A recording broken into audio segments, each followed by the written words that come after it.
Luke chapter 1 records for us the words of three individuals that lived in this time we're going to cover for the next few minutes tonight. In verse 46 of Luke 1 is what's called the Magnificat. And by the way, if you've ever heard of the Benedictus or the Nunc Dimittis or the Magnificat or any of those are just the Latin words from the Vulgate that the Catholic Church titled all these things. The first word of verse 46 is Magnificatio or something like that, and the first word of verse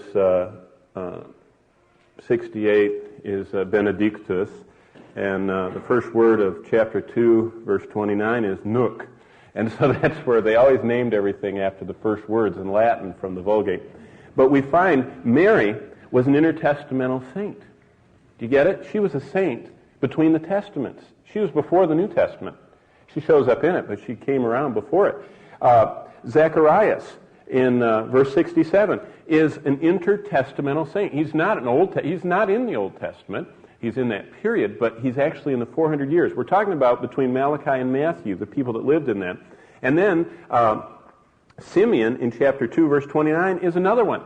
And what's really neat is the lady that shows up surrounding this period of time, Anna, in verse 36, it says, if you look at verse 36 of chapter 2, there was a prophetess, Anna, the daughter of Phanuel of the tribe of Asher. She was advanced in years, having lived with a husband 7 years, then as a widow to the age of 84. And she never left the temple. Did you know her husband was probably killed in some of the exploits of the intertestamental period that I'll tell you about? I mean, there were constant armies coming ravaging through Jerusalem. Jerusalem was destroyed over, I should say there were over 160 battles surrounding Jerusalem, and it was destroyed about 37 times. I mean, leveled and just utterly destroyed. All that's going on, and people are still following the Lord, and that's amazing. But let's look for just a minute at this time period, and I just want to pick up with you. We're looking at the time between what we just left off. We just left off with the the minor prophets, and in our study of the minor prophets, we find that those 12 books were written, recognized by Christ. Remember, he quotes from them regularly. After that time period went over or passed, all these other books start showing up, like Ecclesiasticus is one of them. You see that right up on the first line. Jesus ben Sira, he wrote the wisdom of himself, or Ecclesiasticus. There are a lot of other books that show up in this time, but I just wanted you to see for a minute what we're dealing with here, and especially I wanted you to see Jerusalem. This is where the minor prophets served. This is what Jerusalem looked like. Now today, Jerusalem is more like this, going up here. This part down here is what was called the city of David, and David had this, Solomon added all this, and then up here is what's modern Jerusalem. And so this stuff's mainly covered up nowadays with rubble, the bottom part in the Kidron Valley. But that's the Jerusalem during the time of the prophets, and that's the town that the intertestamental period is directed toward, although it was really reduced because after all the pillaging of the Babylonians, they kind of basically lost all this stuff, and it was really a small town when they came. Well, now let me just survey briefly this time period. Now, this is an unusual night, because usually we're surveying the Scriptures, but this is part of the Scriptures because it's the period between. But from Malachi to Christ, Malachi finished off his ministry about 430 BC. That's when he's writing his book. The first period of time is the Persians. Remember Esther?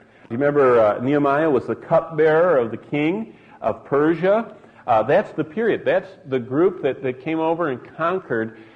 Remember Daniel, right at the end of his ministry, Nebuchadnezzar's grandson, Belshazzar, was getting drunk, drinking out of the temple vessels, and Darius came and knocked him off, came under the wall, killed him. Remember Mene, Tekel, Upharsin, the hand up on the wall and all that stuff. That's the beginning of the Persian period. For 200 years, as it says up there, after Nehemiah's time, the Persians controlled Judah. But the Jews were allowed to carry on. And so for that time period, everything looks great until this period starts. Now this is, and you've all heard of him, Alexander the Great. And Alexander the Great changes everything. The Persian armies were defeated by Alexander in 333 BC. He was convinced that he was the missionary of Greek culture, Alexander did. And although his career is meteoric and very short-lived, he accomplished his goal. He said, I'm going to conquer the whole known world with Greek culture. He did it. What was the language of the world by the time of Christ? The Greek language. What was the culture of the world? The Greek culture. And to this day, it survives. And it was Alexander's dying wish. It was very interesting to read about Alexander. I knew about him, but I never knew him as well as from the last 2 weeks. He really thought he was a god. And he used to drink 6 quarts of wine at a time. That's a gallon and a half. That's what killed him. One night he was having a drinking fest, and he finished his 6th quart, and he had a little headache, and he went home to his tent and had a little fever, and the guy that drank 4 quarts died 3 days later, and Alexander died the 10th day, and just from pure dissipation. 2 days before he died, he was so feverish that at night he got off his cot in his tent in Babylon. He was a military man to the end, and started crawling on his hands and knees to the Euphrates River. He was going to throw himself in, because he always said he was a god, and he figured if he got in the river and washed away, they'd think that they took him to Olympus, and he was with Zeus. And his wife, however, ruined it all, found him crawling in the dark, and dragged him back by his feet and put him back in his cot, thought he was delirious, and he was spitting mad and died a little bit later of his anger and his dissipation. This is a period, though, where the intertestamental period, where the apocryphal books, which I'm going to describe briefly, come from. If you look there, Malachi, and the years are passing by in 10-year increments and decades. All of a sudden, there are all these names down here at the bottom. You probably can't read them very much, but this is when Daniel 11 occurs. And we're going to walk through Daniel 11 briefly tonight, and I'm going to show you what I mean. Then the Hasmonean period takes over, and that is when the Jews in 166 start defeating the conquerors of their land.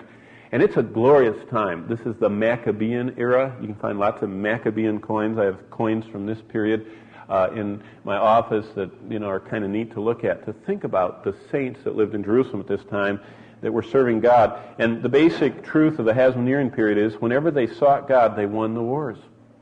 There are times here where 60 men would defeat armies of thousands. I don't know how they did it, but this isn't in the Bible, it's in the historical records, but they would just come with their swords, screaming down the mountainside, yelling and waving their swords, and whole armies would start running away, scared to death, and they'd go chop them up, and the people would run, and it's really a strange time period, but God was protecting them. And then finally, they made a big mistake, and the big mistake was right here in about 60 BC, at the bottom of the sheet here, Pompey, the Roman general, comes to town, and the high priest of Jerusalem thinks that he is going to somehow bring in the kingdom age, this Pompey, this Roman general. And so he makes a league. He signs a peace accord with Rome. And Rome only uses Israel as a staging ground to finish off the Seleucid and the Ptolemies, that's the Syrians and the Egyptians. And then they come and crush Israel. And that's the New Testament era. So there you go. There's 400 years of history right there. Now, the final thing I want to show you is, and this is the map I'll be referring to the whole time we're going through tonight. This is where we're going to park tonight. Okay, just for you to, this is Jerusalem right here. Now I'm going to talk about the Ptolemies right here. That's the name of, Alexander had 4 generals, and the 4 generals went the 4 directions of the wind. And what happened is, one of them, the Seleucid Empire, was up here in Antioch. This is bottom of Turkey and the top of modern-day Syria. The other one, Ptolemy, went here to Egypt. And so just for you to get a little bearing of where we are, these two are vying back and forth. The Seleucids up there are coming down, and they will attack during this period Jerusalem. And so what will the high priest do? He'll haul all the gold out of the temple and buy them off. And the Seleucid generals and leaders will put that high priest in control of all the land, and he'll start gathering the taxes. And all of a sudden the Ptolemies will send their army up. So this guy will haul all the gold out of the temple, buy them off, and the Ptolemies will set up the high priest to rake the money in for him. And that's all that goes on the whole time. And that's why God's people get so disillusioned in this time period, because there is this constant selling of the nation. Let me just read to you before we go through Daniel chapter 11.